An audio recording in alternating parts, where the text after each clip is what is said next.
Welcome to the Polgar Chess University. In this lesson, I'll talk about an old game played back in the end of the 19th century. However, its lessons are just as valuable even today. Let's get started with a game that was played between Mises and Markelowitsch back in 1895 in Paris. White started out the game with the usual king-pawn move to e4, and black responded with e5. So far, everything as expected. And already the second move, white made an unusual move, and I would like to talk about it, why it's unusual and why it is inferior to some other choices. White in this position developed the knight to e2. The first part of the sentence sounded good. White developed. However, the problem is where the knight developed. It's true that the knight is controlling the d4 central square from e2, although obviously it cannot go there anytime soon because of black's pawn on e5. However, it also blocks up the view, the power, the mobility of white's bishop on f1. Compare it, if the knight would have gone to f3 on the other hand, the knight would not lock up the bishop's way and at the same time would control a second central square in addition to the d4 square. Moreover, it would actually attack black's pawn right away. It is quite a good idea and very efficient if you're able to combine more than one goal with your one move. It may be combining several of your own goals, or at times it may mean that you're combining your plan while defending against or preventing the opponent's plan. So let's go back and continue with knight e2, which is an inferior move to developing the knight to f3, or even compared to other moves like bishop to c4 or playing knight c3, just to mention a couple of the most popular second moves in this position. So the game continued with knight to e2, and black responded with an excellent move, developing his own bishop to c5. This move aims to white's weakest point on f2, although, of course, white would need to make further mistakes in order for black to be able to take advantage of that weakness. White, in this position, immediately reacted very actively and ambitiously, trying in a way to correct the inefficiency of the knight being on e2 compared to f3. This move attacks black's bishop and, of course, offers the exchange of pawns, which is the most likely response here, black capturing the white pawn.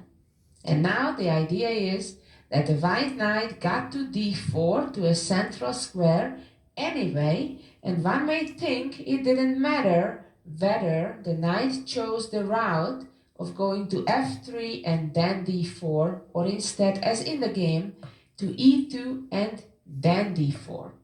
Well, that's in a way true. However, because the knight went to e2, it enabled black to develop his bishop to c5 instead of making a defensive move, protecting the pawn on e5 on the second move. So that's the difference, that now the black bishop is on c5 compared to the black knight on c6, which would be the most common second move after knight f3 on move 2. And now black immediately continues by playing knight to f6. Well, this move immediately attacks white's pawn on e4. If in this position, white responds with the most logical move, an ambitious move, that is to push the e-pawn forward to e5, then the black knight is attacked, but very typically for similar situations, and I certainly suggest for you to remember this pattern, the knight will not be forced to move away, but black has a better move by pinning white's pawn on e5 and playing queen e7. This not only indirectly protects the knight, but at the same time attacks white advanced pawn on e5, and black would have nothing to fear. So let's go back to the game when after knight f6, white responded by developing the knight and protecting this way the pawn on e4. It's important to remember that protecting the pawn with the bishop development to d3 would be a blunder, as now the white queen would no longer protect the knight on d4. It's important to point out that in this position, it would be a blunder for white to protect the pawn with the bishop, as in that case the white queen would no longer protect the knight on d4 and black would simply capture it. So let's go back. After knight f6, white continued with knight c3, and as typically, it's best not to start an outright attack at such an early stage, but better first to get your army ready, put your king in safety, to make sure your rook can get into the action as well on the e file. So black simply castled, certainly an excellent choice. Now black's plan is, in the next move, to play rook to e8 and immediately target white's pawn on e4. Here are the difficulties that white needs to face.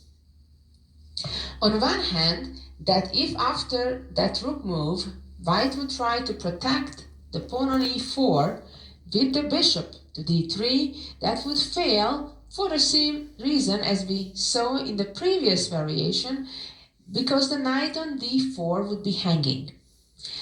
The other natural defense would be to try to push the pawn up instead to f3 after the rook attack on the pawn, but that would have the difficulty that it would strengthen the power of black's bishop on c5, especially if the white king would try to castle to the king's side, and that would mean that the white knight on d4 would end up in a pin. Well, in any case, in this position, white continued with a natural developing move, bishop to e3, preparing perhaps to play f3 in the future, and then to solidify the knight's position on d4. In this position, black continued as planned with the rook e8 move, although another interesting and not bad option was to play d5. We can clearly see that black is a bit ahead in development, in that his king is already castled and the black rook is ready for action on the e-file, while white still needs two more moves to develop and castle.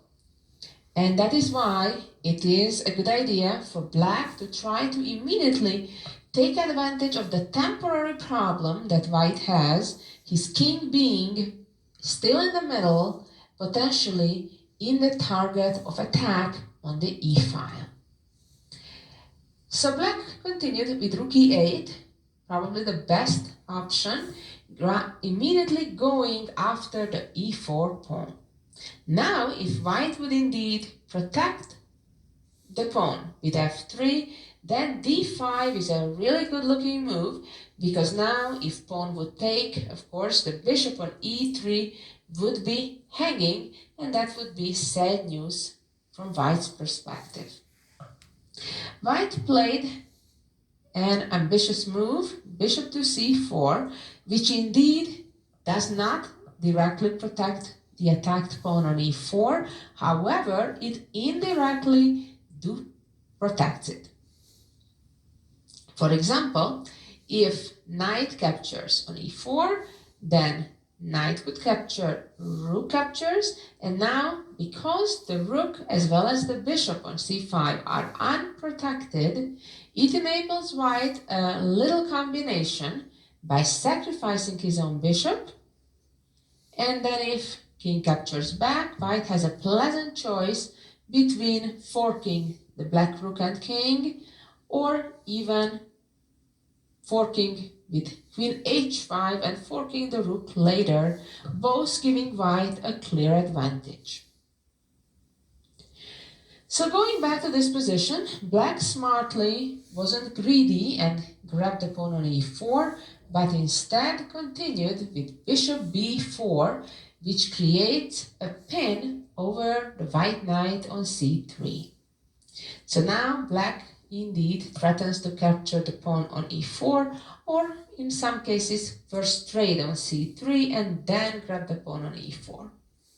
Here white tried to hang on to that pawn by all cost, and eventually it costed him even more than the pawn.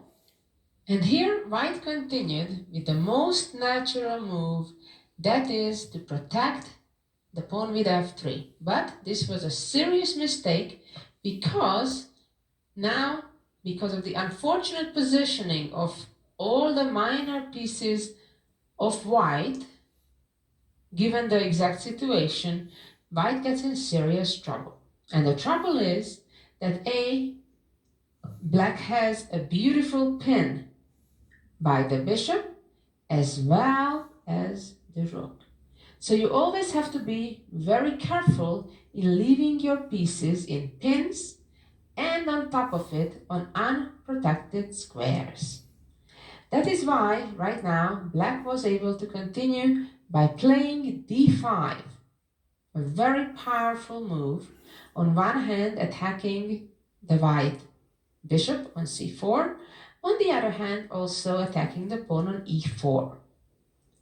Because of the pins all over the place, white cannot capture on d5 without losing significant material. For example, the knight is pinned altogether. If the bishop captures, then after knight captures, white lost the bishop, because if pawn would capture knight, rook would capture bishop, and as you can see, black has a piece extra. After d5, if pawn captures, then of course immediately black would capture the bishop on e3. But what happens if white simply retreats the bishop, as he did in the game, by playing bishop to d3? Now the problem is different. The problem comes from yet another attack after black plays c5, attacking the white knight. And the problem is that when that white knight would move away, the next fork arrives and white cannot avoid losing either the bishop or the knight. Wow, it's amazing how these pawns just starting rolling down and killing white. Well, at this stage, white had to admit that they cannot avoid losing a piece, but still kept the fight going on by castling, allowing black to capture. Of course, this position on a higher level would be resignable for white, but on a beginner or club level, the game is not yet over. White can still put on some fight and challenges for the opponent. White continued with bishop captures. Well, white at least has a pawn for the lost piece and pretty much developed at this stage. Let's see how black converts the gained material advantage to a win. Black continued by capturing pawn to e4. Generally, as we know, when you're up in material, it's in your interest to trade further pieces to get closer to an endgame. Now white is in a new dilemma because with black's last move, the d file has opened up and the black queen is aiming at white's dark squared bishop, And of course, the other bishop is being attacked by black's pawn on e4. So white has to be careful not to lose a second piece. And therefore, white traded the bishop from d4 for the knight on f6, which black, of course, recaptures with the queen, making sure the pawn structure on the king side remains untouched and black wouldn't capture back with the pawn. And now white played pawn takes e4, which is not a simple recapture, but opening the f-file, opening some kind of attack, at least for now, on black's queen. And black moved the queen to h6, which is certainly not the only square the queen could go to, but certainly not a bad one either, because it aims at the h2 pawn, which could be attacked in the near future also by black's bishop from b4. After queen h6, white continued by playing e5, I think on one hand trying to prevent the black bishop getting to d6 and to threatening to checkmate, but also probably more importantly to open up the diagonal of white's bishop and to try to invite the black rook to capture this pawn, leaving the back rank unattended. Although, in this particular case, that was even a playable move. But this is one of those things when this is an unnecessary risk. Black is already materially in a winning situation, and one of the main tasks of black is here, other than developing his pieces, to make sure to avoid counterplay by the opponent. Now in this move, the white idea would be to play bishop c4, open up the d-file for the queen. As we said, the back rank is unattended by the black rook now. And also at the same time, the white bishop and rook would be aiming towards the f7 square. Although, fortunately for black in this particular case, black is not without resources, and because of an intermediate check with queen to b6, and then when king moves out of the check, bishop b6, now that the queen already controls the entry on d8, black would be just fine. With all of that said, in this position after e5, it is safer and better for black to ignore that pawn and focus on what's important, and that is to develop the rest of the pieces. And that is why black responded with knight c6, that pawn on e5 now being attacked by two enemy pieces, so therefore it's not likely to run anywhere. White continued with knight e5, which on one hand threatens with a fork on the two black rooks, as well as keeps an eye on black's bishop on b4. Therefore, bishop moved away with a check, very important, gaining the momentum, gaining time.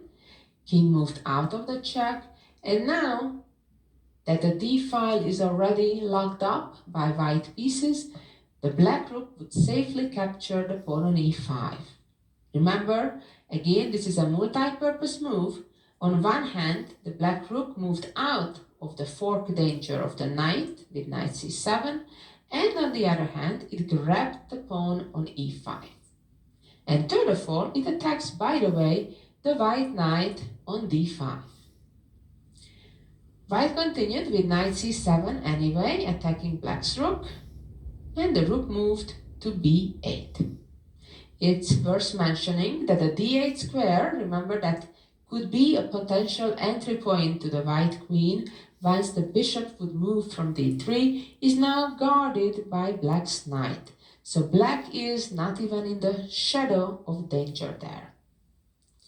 White continued with bishop c4, renewing the threat to the f7 pawn. And again, black combines defense with development and plays bishop to f5, a very wise move, locking up the f-file from the white rook. After bishop f5, white continued with queen f3, and now black played bishop d6, a very powerful move. On one hand, attacks the knight on c7. And for example, if the knight would move back to b5, black would have plenty of excellent choices because of the threat of the bishop and the queen on h2. Remember, if now the rook from e5 would be gone, black would be ready to checkmate right away. And that means that it enables black to put his rook even to squares where normally it wouldn't be safe.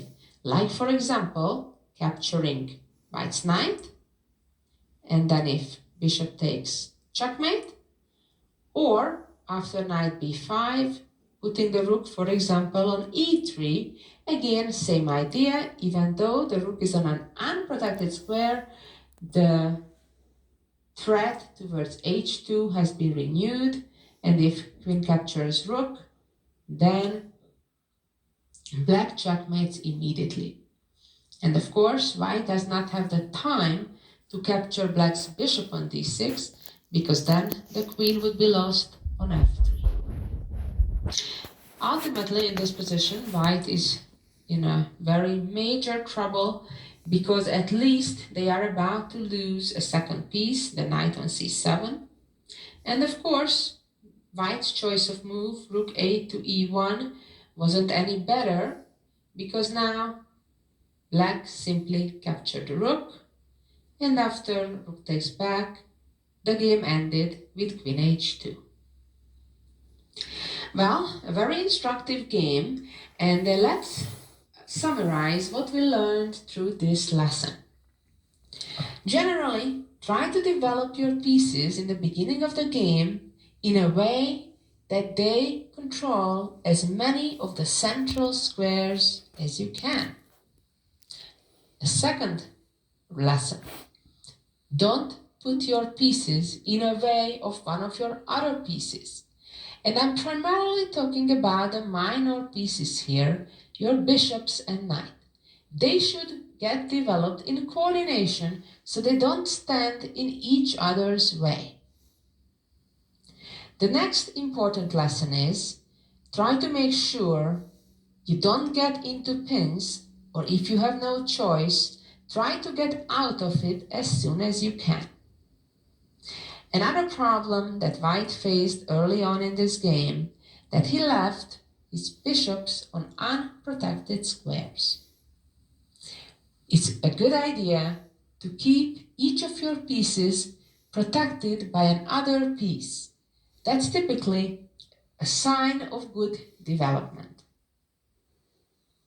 What did black do right in this game? Well, black followed all those basic principles, castled very quickly, and took advantage of the inefficiencies in white's position, namely pieces being on unprotected squares, the king staying in the middle longer than it should have, and immediately acted by centralizing his pieces, getting the rook to the e-file and opening the position, and taking advantage of the unfortunate positioning of white's minor pieces, which resulted in a very early fork by the pawn advancements of the d and c pawns. White lost a piece rather early and then tried to create counterplay, but by cautious play by black, it was all held back, and in fact, black developed a quick attack himself to win the game. Although, remember, it's more important to win the game at the end of the day than to start a premature attack. But in this particular game, black played pretty much perfectly, an excellent example on how to win a won game. Thank you for listening, and be back next week for some more chess instruction. Bye-bye. Hi, this is Grandmaster Damien.